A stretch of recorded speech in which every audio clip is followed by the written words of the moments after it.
She leaned back in her chair like she'd already won. Her smirk was sharp, almost rehearsed, as her voice cut through the stale courtroom air. The prenup is ironclad. The judge scribbled something with a tired hand. Her lawyer adjusted his tie, exuding confidence, while she crossed her legs in triumph. I said nothing. I didn't need to. Instead, I slid the paper across the polished wood, tapped a single paragraph, and leaned back. That's when her lawyer's face drained of color. His lips moved without sound at first, as though the words refused to come out. Then he grabbed her wrist, leaned in, and whispered with panic cracking his voice, "The house, the accounts. What did you do?" Her eyes flicked to mine, searching, suddenly uncertain. Her smirk twitched but didn't hold. For the first time, I saw doubt ripple through her perfect facade. I remembered when her smile wasn't a weapon. Years ago, we met at a fundraiser. She entered the room like fire in a room of shadows, polished, magnetic, untouchable. I thought I was the lucky one. She called me her visionary, said I was building a future no one else could see. Back then, I believed her. I believed in US. For years, I carried the weight while she basked in the glow. Designer bags, endless trips she claimed were for her mental health, lavish nights out with friends I never met. I convinced myself it was balance, that this constant sacrifice was what love looked like. But love doesn't hide, and she hid everything. Late nights, business dinners she never explained. Texts flipped face down the moment I entered the room. A perfume that wasn't hers clinging to the passenger seat of her car. I stayed quiet, watching, collecting, every lie, every slip, every piece of evidence that would matter one day.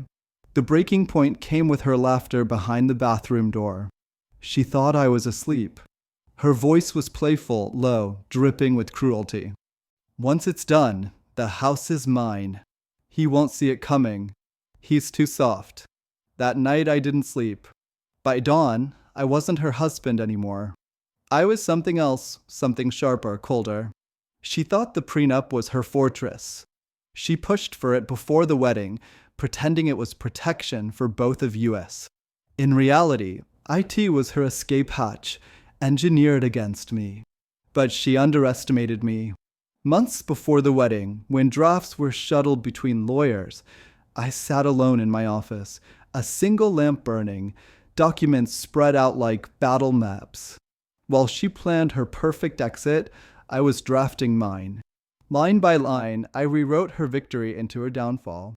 One paragraph, buried deep, wrapped in dense legal jargon, invisible until it was too late. It redefined marital assets, any property she tried to hide, transfer, or claim through deceit would automatically revert fully to me. A trap disguised as routine. And today, the trap snapped shut.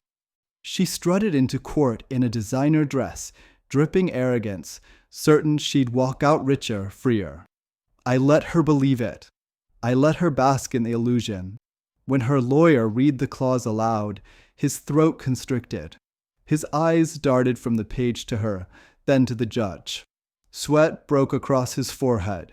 The judge leaned forward, intrigued. Her lawyer's voice cracked as he stammered, "Your Honor. This clause, it changes everything." Her smirk collapsed. She hissed through clenched teeth, "Fix it." But there was nothing to fix. My silence was louder than any argument. Every second of silence in that courtroom was another blade turning deeper. She had hidden accounts in her sister's name, shifted property titles quietly, assuming I was blind. But my claws dragged everything into the light, not only into my possession, but into permanent legal record. The ruling came swift and merciless. The prenup she thought was her weapon instead stripped her bare. The house reverted to me. The accounts drained back into my control. Even her invisible assets now stained by fraud. When the gavel fell, her hands trembled. The courtroom, once her stage, now swallowed her in silence. She left pale, shaking, eyes down, no smirk, no victory, just defeat. I sat still, calm as stone. No joy, no rage. Just the cold satisfaction of a game played to its bitter end. She thought betrayal was a game. She forgot I knew how to play. People ask if I regret it. No, she wanted war. I gave her silence, strategy, and one signature on a page she never bothered to read. She thought she was untouchable. But betrayal sharpens your vision. It forces you to see with perfect clarity. And when clarity comes, revenge doesn't shout. It writes itself quiet, permanent, in ink that never fades. Outside, as I stepped into the sunlight, the courthouse doors closing behind me, I took my first real breath in years. The war was over. And for the first time in a long time, I felt free.